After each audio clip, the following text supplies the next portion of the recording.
మోసం చేసి ఈ రాష్ట్ర ప్రజానీకాన్ని మోసం చేసి దొంగ మాటలు చెప్పి మాయ మాటలు చెప్పి అర్రాస్ పాటలు వాడినట్టు వాడినండి, వేలం పాట వాడినట్టు.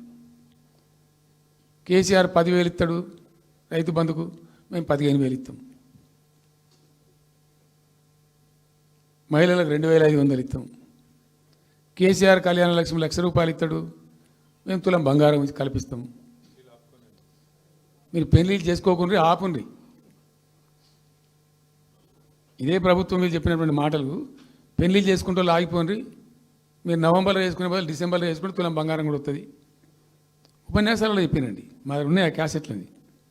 ఇంకేం చెప్పినారు? పెన్షన్ తీసుకునే ముసలి ఎవరైతే ఉన్నారో నవంబర్లో తీసుకోకుండా డిసెంబర్లో 4,000 వస్తుంది. తెల్లారే ఇంకేం మాట్లాడిండ్రు? ఏంటిది అది? 2 లక్షల రుణమాఫీ అని నరికిండ్రు. ఉరుకుండ్రి బ్యాంకుల పంట పోయి జల్దీ తెచ్చుకోండి. ఇక ఒక్కటి కాదు, అట్లా అర్రాస్ పడవాడినట్టే. చివరికి విద్యార్థులకు, పాపం పేద విద్యార్థులకు ఇండియా ఒక స్కూటీలు కాదా బాబు, చాలా ఉన్నాయి. శాంతాడంత లిస్ట్ 420 హామీలని చాలా ఉన్నాయి. నేను కొన్ని హైలైట్ చేసి చెప్తున్నాను. టెంప్ట్ చేయడంలో ఫర్ ఎగ్జాంపుల్ ఇప్పుడు ఇండియా మొత్తంలో ఎక్కడ ఇయ్యరండి.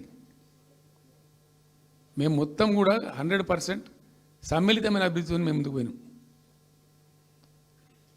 ఇట్లా ఏకపక్షంగా ఏకోన్ముఖంగా పోలే. మేము ఆల్ ఫ్రంట్స్ కవర్ చేయాలని చూసినాం.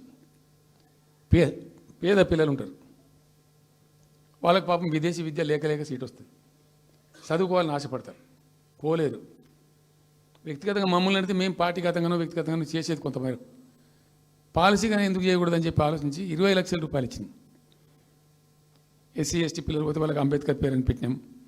బీసీ అమ్మాయిలు పోతే వాళ్ళకు జ్యోతిబా పూలే అని పేరు పెట్టినాం. రకరకాలుగా మొత్తం మీద వాళ్ళకి 20 లక్షల రూపాయలు ఇచ్చినాం. అంటే ఎట్లాంటి ఇష్టం వచ్చినట్టు అది కూడా పెంచుతాం. కేసీఆర్ 10 లక్షలు ఇస్తాం, మేము 12 లక్షలు ఇస్తాం దళిత బంధు. ఇట్లా ఎన్ని అండి ఇష్టం వచ్చిన అంటే నోటికి మొక్కాలిగా. అది కూడా 100 రోజుల లోపలనే ఇస్తాం. ఆ కార్డులు వంచుడు, సంతకాలు పెట్టి బాండ్ సంతకాలని ఇంటింటి కార్డులు వంచి మొత్తం చెడగోపం పెట్టారు. దిక్కుమాలిన దరిద్రం అంతా నెత్తిన పెట్టి కంప్లీట్ ప్రజలను టెంప్ట్ చేసి ఇలా వడ్లు కొంటలేరండి. సన్నాలు మొత్తం వడ్ల ప్రతి ధాన్యానికి లిస్టు, పెద్ద లిస్టు, శాంతాడంత లిస్టు. ఇక కందులకింత, మినుములకింత, పసుపుకింత, పప్పుకింత, మొక్కజొన్నకింత, అన్నిటికీ 500 బోనస్. అన్నిటికీ ఏమి దేనికి దిక్కు లేదు. పత్తి కొనే దిక్కు లేదు, వడ్లు కొనే దిక్కు లేదు. ప్రైవేట్గా అమ్ముకుంటారు, దోపిడికి గురి అమ్ముకుంటారు. పాపం ఏడ్చుకుంటూ కన్ననీళ్ళు కుక్కుంటారు. చివరికి వస్తే యూరియా సప్లై చేసే తెలివితేటలు లేవానండి. మా గవర్నమెంట్ ఉన్నప్పుడు రైతులు గ్రామాలలో ఒక ఆటో రిక్షాకి డబ్బులు ఇచ్చి 10 బస్తాలు తెచ్చి బాబు అంటే తెచ్చి ఇక్కడ పడేసిపోతుండే వాడు పొలం కాడ. ఇవాళ రైతులు రోజుల తరబడి, గంటల తరబడి చెప్పులు పెట్టి, బీఆర్ఎస్ లేకముందు చెప్పుల లైన్లు ఉండే, బీఆర్ఎస్ ఉన్న రోజులు చెప్పుల లైన్లు మాయమైనవి. మళ్ళీ ఇప్పుడు కాంగ్రెస్ రాగానే మళ్ళీ ఇప్పుడు చెప్పుల లైన్లు స్టార్ట్ అయిపోయినాయి వరుస పెట్టి. మళ్ళీ ఇప్పుడు ఏందో యాపో బోపో తెచ్చిండ్రు, అది ఒత్తితే నడచలేదు, పిక్తలేదు. అది ఏ ఎరువు బస్తాకు యాప్ ఎందుకైనా నాకు అర్థం కాదు. ఇంకా ఆ యాప్లో కూడా నాకు పూర్తిగా తెలియలేదు. నేను రాత్రి కూడా చెప్పే ఆ యాప్లో ఏముంటుందట. ఇప్పుడు నాకు పట్టిందా, అది ఎన్ని మాటలు ఇస్తారట. సపోజ్ నాకు 3 ఎకరాలు ఉంది. 3 ఎకరాలు ఉంటే ఎకరానికి 2 బస్తాలు చొప్పున 3 సార్లు ఇస్తారట. అది అంటే 3 సార్లు పోవాలి. ఇక యాడికి పోవానో నాకే తెలియదు. ముఠమూల యాపే దొరకదు కాలబెట్టి. అది ఏదైనా చదువుకొని పూరాన్ని పెట్టుకొని విని పట్టుకొని తిప్పల పడదామంటే కూడా ఆ యాప్ ఒత్తితే ఏం కనబడుతుందట. యాప్ ఒత్తితే ఏం కనబడుతుందట. ఏ గోదాంలో ఎరువులు అని చెప్తారట. అంటే ఇలా గజ్వేల్లో చెప్తారు, రేపు సిద్దిపేటలో చెప్తారు, ఎల్లుండి సిరిసిల్లలో చెప్తారు. ఏ గోదాం పోవాలి, ఎటు పోవాలి. ఇంతకన్నా జోక్ ఉంటుందా? రైతులకు మండల కేంద్రంలో ఎరువుల దుకాణం ఉంటుంది, తప్పితే వాళ్ళ తాలూకా కేంద్రంలో ఉంటుంది ఎక్కువ. అది సాగుకారు ఉంటాడు, ఇచ్చేటోడు ఉంటాడు, అప్పిచ్చేటోడు ఉంటాడు. మనం బాగా విస్తరించినామా. నేను ఏమంటున్నా, 7,100 కొనుగోలు కేంద్రాలు పెట్టినాం కదా. వాళ్ళ ఊర్లో పోయి కొన్నాం కదా, ధాన్యం నెత్తిన పెట్టుకొని వాళ్ళ అంగడికి వచ్చి ఈ మార్కెట్ అప్పుడు తిరుగుడే బంద్ చేసినాం కదా. అసలు రైతు సెంట్రిక్గానే మన పరిపాలన ఉండే కదా కంప్లీట్గా. అని మొత్తం సాప్ పట్టేసారు. ఇప్పుడు అరాసపాడలు వాడి 2 సార్లు రైతు బంద్ కొట్టిండ్రు. పెన్షన్ 4,000 ఇస్తామని 2 నెలల పెన్షన్ కొట్టిండ్రు. చాలా భయంకరమైనటువంటి పరిస్థితి తీసుకొచ్చింది రాష్ట్రంలో. ఇంత దిక్కుమాలిన కథ. నిరుద్యోగ భృతి ఇస్తాము, ఇవాళ మొక్కాల ఎన్ని అసలు హామీలు. నిరుద్యోగ భృతి ఇస్తాము, తోక ఇస్తాము, నోటిఫికేషన్లు ఇస్తాము, జాబ్ క్యాలెండర్లు ఇస్తాము, విద్యా భరోసా కార్డు.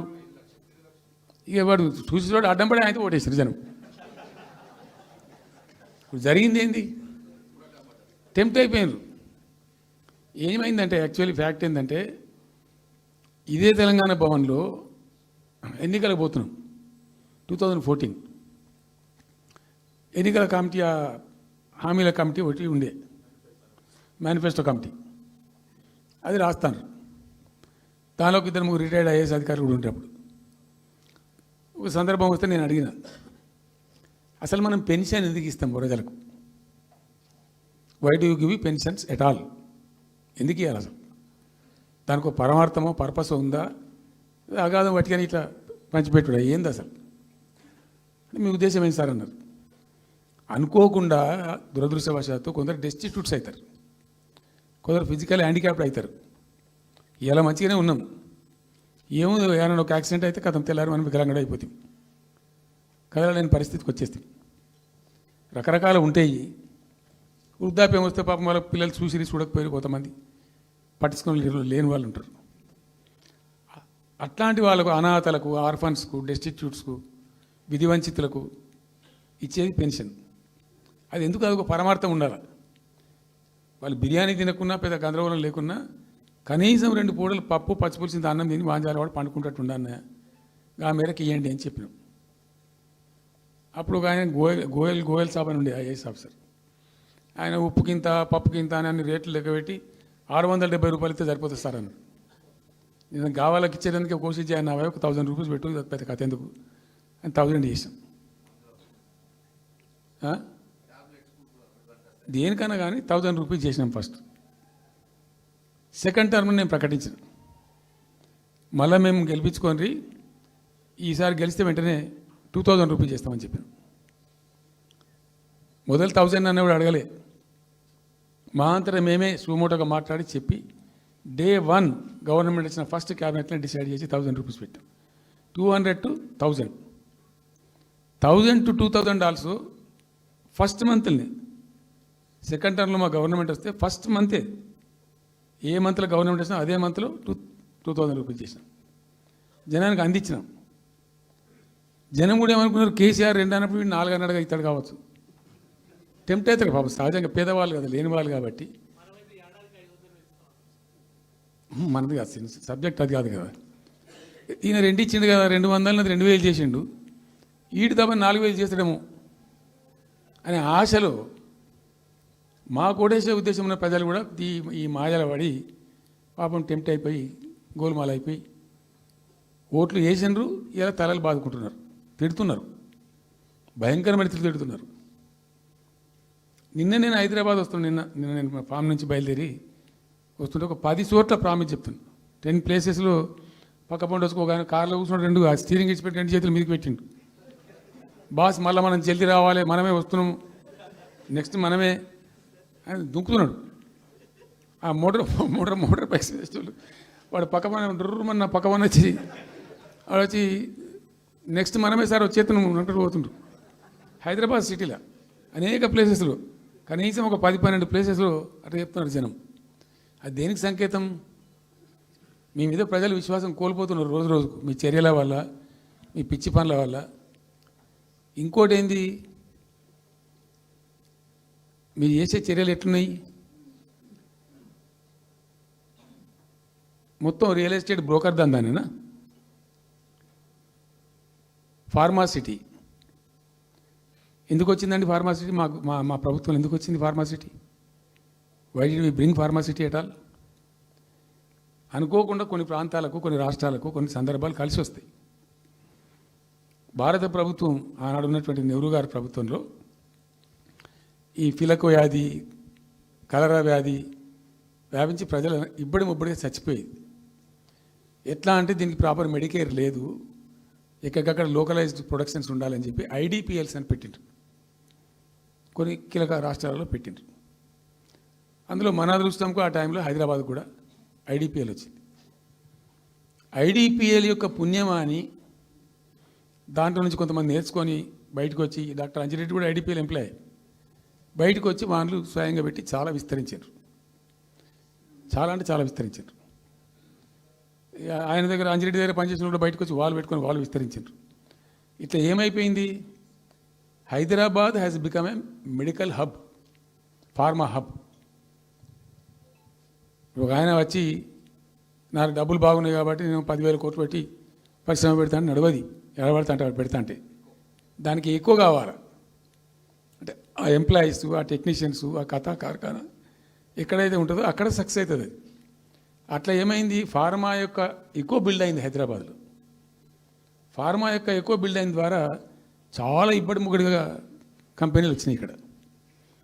అసలు 1/3 వరల్డ్కు మన జినోమ్ వ్యాలీ నుంచే వ్యాక్సిన్ సప్లై అవుతుంది. ఇలా 1/3 of the world Hyderabad genome valley నుంచే వ్యాక్సిన్ సప్లై అవుతుంది.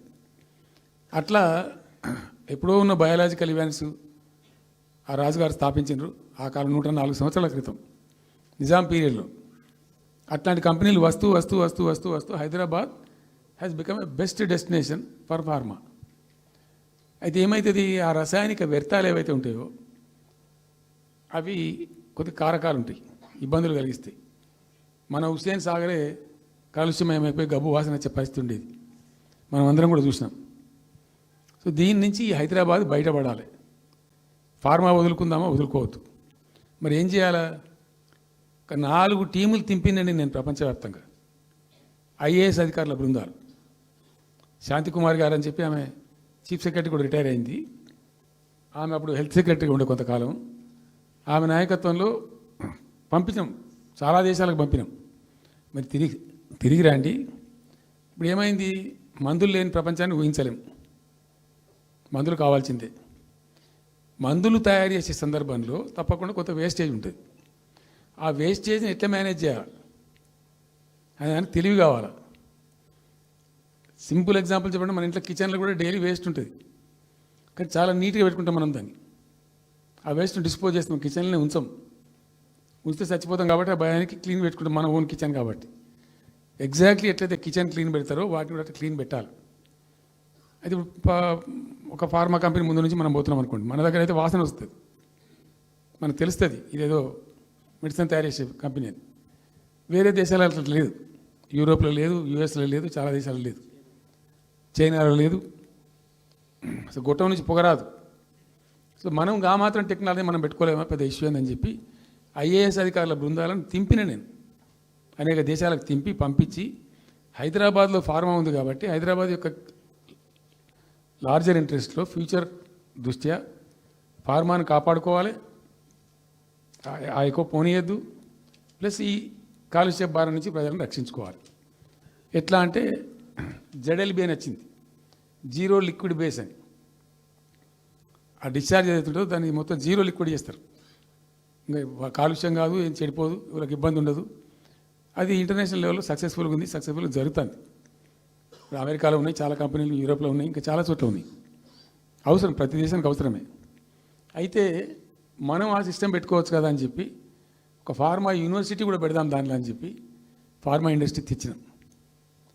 2 హెలికాప్టర్లు తీసుకొని ఆ ఫార్మా బిజినెస్ మెన్ ఎలా అవుతుంటారో వాళ్ళని నేనే స్వయంగా పెట్టుకుని పోయి ఆ ముచ్చర్ల అక్కడ పోయి తీసుకుపోయి చూపించి ఈ ప్లేస్ బాగుంటుంది కదా అంటే బాగుంటుందని చెప్తే దాన్ని ఫైనల్ చేసి చాలా కష్టపడి 5-6 సంవత్సరాలు పర్సూ చేసి రైతాంగంతో ఘర్షణ పడకుండా ఒక 20,000 ఎకరాలు పెట్టుకొని చేస్తే 14,000 ఎకరాల పైచీలకు వరకు 14,000 నెట్ వచ్చింది ప్రభుత్వానికి. 14,000 acres already acquired by government. చాలా ఎంఓయూలు జరిగినాయి, అన్నీ జరిగినాయి, మన లోకల్ వాళ్ళు రెడీ ఉండి. అయితే పర్టికులర్లీ జీడిమెట్ల, చర్లపల్లి వీళ్ళు ఏమన్నారంటే, సార్ మాకు ఆల్టర్నేటివ్ స్థలం మంచిగా ఇస్తే మేము అక్కడికి వెళ్ళిపోతాం, ఈ బాధ మాకెందుకు, ప్రజలతో కూడా ఈ బదనాం ఎందుకు, ఆడ పెట్టుకుంటాం.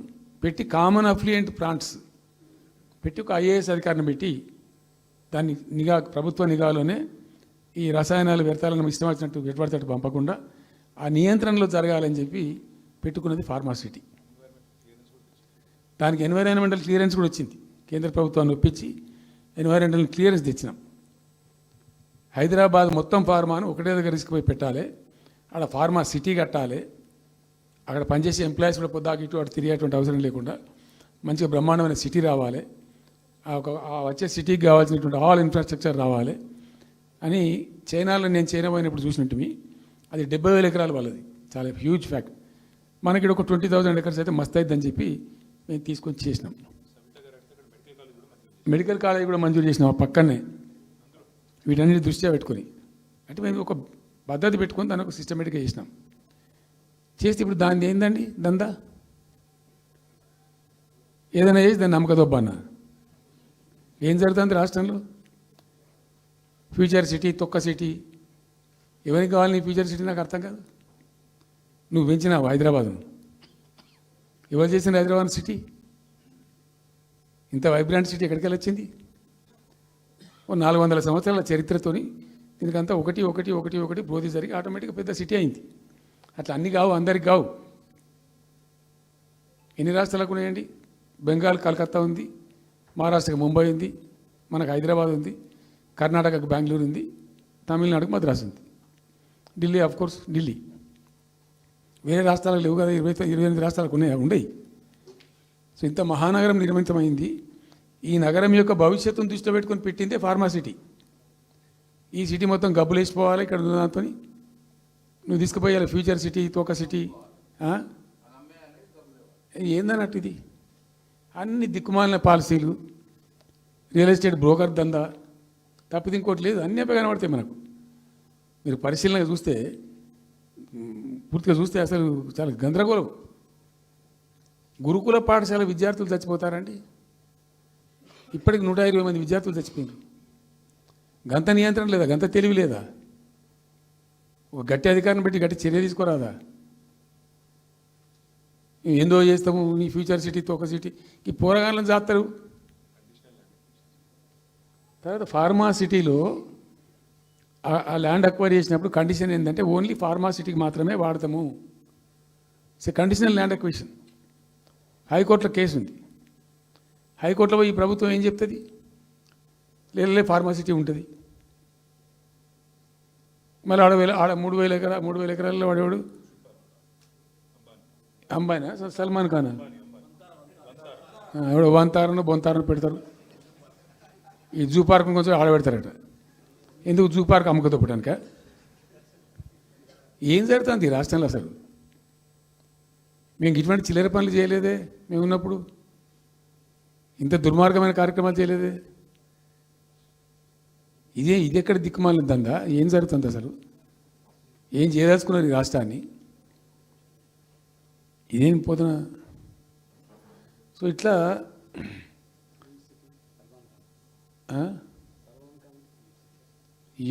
అది ఏందో నేను ఒక్కటే మాట్లాడుతున్నానండి. బిజినెస్ మీట్ పెడతాం, ఎంఓయూలు చేసుకుంటాం, ఏ ప్రభుత్వం చేయాల్సిందే. అడ్డగోలు జమాబందీ దానికి లెక్కలేని కథ అంటే ఏందన్నట్టు. ఒక హైప్ క్రియేట్ చేసుడు, దీనికి ఆజుడు, దీనికి గురువు చంద్రబాబు నాయుడు. ఇప్పుడు చంద్రబాబు నాయుడు చెప్పిన లెక్కల బిజినెస్ వచ్చేది ఉంటే, ఎంఓయూలు సక్సెస్ అయ్యేది ఉంటే ఆంధ్రప్రదేశ్లో ఈ పాటికి 20 లక్షల కోట్లు వచ్చి ఉండాలి. ఆయన ఫస్ట్ టైం అలా సీఎం ఉన్నప్పుడు ఆ ఊళ్ళో పెట్టే కదా, వైజాగ్లో, అమరావతిలో కాదు వైజాగ్లో పెట్టిండు. వైజాగ్లో ఎవరు వెళ్ళి ఎంఓయూలు చేసిన వాళ్ళంటే వంట మనుషులు చెప్పిండ్రు.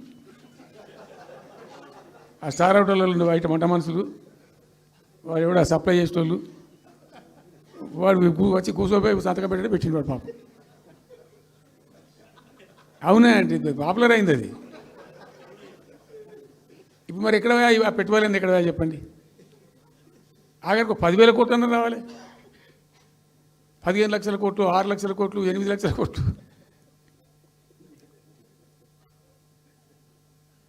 అయితే అప్పుడు తమాషా జరిగింది.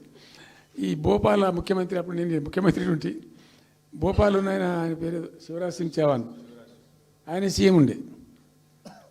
ఆయన ఆ ప్లానింగ్ అదే ఇప్పుడు నీతి ఆయోగ్ ఉంది కదా, దానిలో సబ్ కమిటీకి ఆయన చైర్మన్. నేను భోపాల్లో పెడతా బాయ్ సాబ్ జర వచ్చిపోను అని ఖచ్చితంగా ఊరికే బతిమాలితే ఫోన్ల మీద ఫోన్లు చేస్తే ఏం భోపాల్ లేవా మీరు చూసుకొని అంటే, లేదు సార్ నువ్వు తప్పకుండా రావాలంటే సరే అని పోయినండి. అయితే ఆడొక ఇండస్ట్రీ మినిస్టర్ ఉంది, వాళ్ళ గవర్నమెంట్కి ఉంటారు కదా మధ్యప్రదేశ్కు. ఆమె వచ్చి నీ కొడుకు వచ్చి బాగా ఆగమాగం చేస్తానండి మమ్మల్ని అంటే, ఎందుకు చేస్తాడమంటే ఆయన అదొకటితోటి మాట్లాడి ఎక్కువ చేసుకుంటుండే బాగా అంటే, నువ్వు కూడా దాంట్లో గట్టిగా చెయ్యి. ఆమె వసుంధర రాజే చెల్లెలు, ఆమె పేరు యశోధర రాజేనా ఏదో అన్నది. అంటే నేను అంతకుముందు ఒక కొద్ది రోజుల ముందే నేను భోపాల్ పోవడానికి ఒక దాదాపు 2-3 months బిఫోరే మోడీ గారు వచ్చిండు. అక్కడ వచ్చి 14 లక్షల కోట్లకు ఎంఓయూ చేసి పడేసారు. ఇది మధ్యప్రదేశ్ గవర్నమెంట్. ఏంటి మొన్న 14 లక్షల కోసం చేసింది కాదమ్మా, మీకు నాకు అర్థం కాదు, నీకేం రాలేదంటావు నువ్వు. ప్రధానమంత్రి మీకు సపోర్ట్ ఉండే, మీకు పార్టీ మీకు మంచిగా నీకు ఇంత లాభం ఉంది అంటే, ఓ సో బోగసాయి సాబా ఆమె నేను అతను ప్రామిస్ చెప్తాను. నేను ఐ వాజ్ షాక్డ్. అది వచ్చేదా పోయేదంత వాటిగా గ్యాసు అంటే, ఈ గ్యాసులు ఎవరిని మోసం చేయడానికి ఇంత వంచిస్తారా ప్రజలను?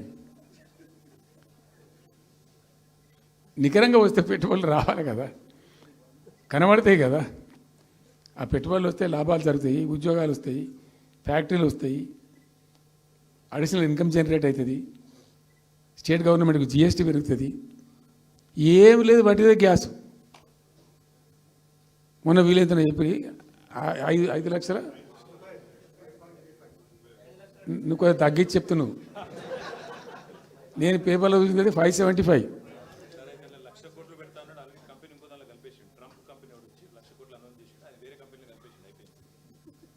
ఇట్లా ఇది ఏమి ట్రంప్ ఓడికి గింపి ఇదంతా ఏం పంచాయతీ? ఇట్లా ఇట్లా ఈ మోసాలు చేసి ప్రజలను ఎంతకాలం పంచిస్తారు? రియల్గా కాంక్రీట్ టర్మ్స్లో రియల్గా రావాలి, కృషి చేస్తే నిజంగా తండ్రాడాలి. మా గవర్నమెంట్ వచ్చిన నాడు హైదరాబాద్ నుంచి సాఫ్ట్వేర్ ఎక్స్పోర్ట్స్ 57,000 కోట్లు ఉండేనండి. మేము దాన్ని 2,47,000 దాకా తీసుకుపోయినాం. స్టెప్ అప్ చేసుకుంటూ వాటిని నరికితే గాలిలో మాటలు చెప్తే వస్తాయా? మేము బిజినెస్ మీట్లు పెట్టలే, కాంక్లేవ్లు పెట్టలే, ఏం లేదు, పరదాలు కట్టలే. బెస్ట్ పాలసీ చేస్తే ఆటోమేటిక్గా అట్రాక్ట్ అయి వస్తారు. నేను చెప్పిన అప్పుడు ఒక ఆయన ఉండే, పాప ఆయన చీఫ్ సెక్రటరీ కూడా రిటైర్ అయ్యాడు, ఆయన పేరే ఉండే మాధవరావు అల్లుడు ప్రదీప్ చంద్రకు చెప్తే ఆయన పాలసీ తయారు చేయమని చెప్తే తెప్పించండు. పాపం చాలా దేశాలకు తెప్పించండు. ఒక 50 సార్లు రిజెక్ట్ చేసిండు. ఇట్లా కాదు, నాకు కాంక్రీట్ కావాలి, ఇంకా మంచి కావాలి అని చెప్పి చాలా కష్టపడి చేసిండు. I must appreciate him. The best policy was brought in. తెచ్చిన తర్వాత కూడా ఎట్లుంటుందంటే, ఒక కంపెనీ వాడు వచ్చిండు, ఫాక్స్కానా ఆ మహారాష్ట్రలో కొట్టుకుపోయింది. ఫాక్స్కాన్ అనే కంపెనీ చాలా పెద్ద కంపెనీ వాస్తవానికి. ఇదేవి తయారు చేస్తారు, ఈ సెల్ ఫోన్లు ఇవన్నీ ఎలక్ట్రానిక్స్లో ఉన్నాడు. చాలామంది ఉమెన్కి ఎంప్లాయ్మెంట్ దొరుకుతుంది దాంట్లో, 1000 మందికి. సరే వస్తే మనకు కూడా లాభం జరుగుతుంది. వాని ఎంబడి మస్తు దానిలో ఆల్మోస్ట్ వచ్చిండు, 90% వచ్చిండు. మీ పాలసీ బాగుందని అప్రిషియేట్ చేసి అన్ని చేసిండు. యాళ్ళకు వస్తే మహారాష్ట్ర ప్రభుత్వం 3,000 కోట్ల రూపాయలు వానికి నగదు ఇన్సెంటివ్ ఇస్తాను, వాడు కొట్టుకుపోయాడు. 3,000 crores ఎదురిస్తేనే నీకు డబ్బులు అని తీసుకుపోయాడు. అప్పుడు మనకు అంత కెపాసిటీ లేకుంటే సరే రియల్ ట్రై చేస్తే, కాంపిటీషన్ ఉన్నప్పుడు ట్రై చేస్తే కొన్ని సందర్భాలు జరుగుతాయి, కొన్ని జరిగాయి. ఉన్నట్టు తెలుసు, కట్టండి కదా, నడుస్తుంది కదా, ఫ్యాక్టరీ స్టార్ట్ కూడా అయింది కదా ఆల్రెడీ. సో అట్లా రియల్ ఎఫర్ట్ చేస్తే కొంత జరిగేటువంటి ఆస్కారాలు ఉంటాయి. ఇప్పుడు వెల్స్పన్ కానీ, వరంగల్లో వస్తున్నటువంటి మెగా టెక్స్టైల్ పార్క్లో కైటెక్స్ కానీ, చాలా వాళ్ళు ఎంబడివాడి తనలాడి తిప్పలవాడి అది చేసి పట్టుకొస్తే ఓటి సమకూరుకుంటూ పోతుంటుంది. కానీ వట్టి హైప్ క్రియేట్ చేసి మందిని మోసం చేసి ఎన్ని రోజులు ఇస్తుంది? ఆత్మవంచన, ప్రజావంచన. ఏమైనా వస్తుందిరా బాబు అంటే ఏమి రాదు. ఈ గ్యాస్ల ప్రజలను పెట్టి ఇప్పుడు ఇస్తాన 2500 దిక్కు లేదు మహిళలకు, 1 కోటి మంది మహిళలను కోటీశ్వర్లను చేస్తాం. కాంగ్రెస్ మంత్రులంతా ఒకటే పాట పాడు, ఏమి ఎట్లా చేస్తావా 1 కోటి మంది మహిళలను కోటీశ్వర్లను? నీ దగ్గర ఉంటేనా? ఉన్న రెవెన్యూ పీకింది రాష్ట్రాన్ని, లోపలికి అయిపోయింది. మేము ఉన్నప్పుడు గ్రోత్లో 50% లేదు. అసలు మీ గ్రోత్ గురించి అవగాహన ఉందా? ఒక్కొక్క రూపాయి కూడబెట్టాలి, ఎట్ట తీసుకుపోవాలి. నేను ముఖ్యమంత్రి అయిన తర్వాత నన్ను ఎంతమంది టెంప్ట్ చేసినా ఐఏఎస్ ఆఫీసర్లు వాళ్ళు వీళ్ళు, ₹1 రిజిస్ట్రేషన్ ఛార్జ్ పెంచారు నేను 4 ఏళ్ళ దాకా.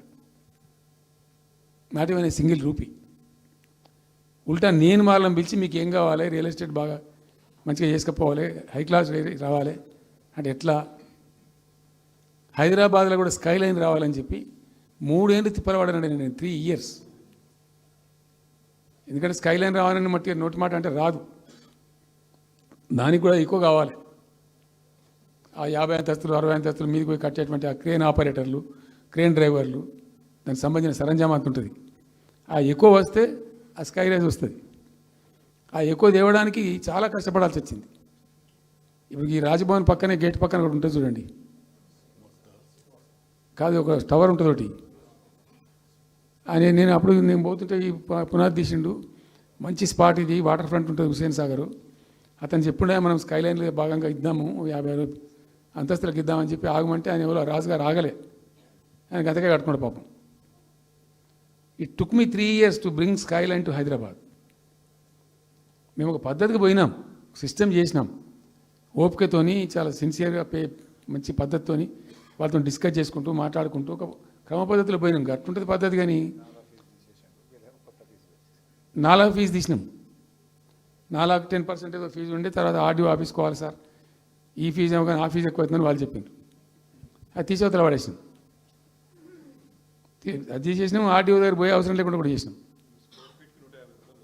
ఇప్పుడు అదొక ఫీజు. ఆ ఫీజుతో ఏమైంది, ఆయనతో పీకింది.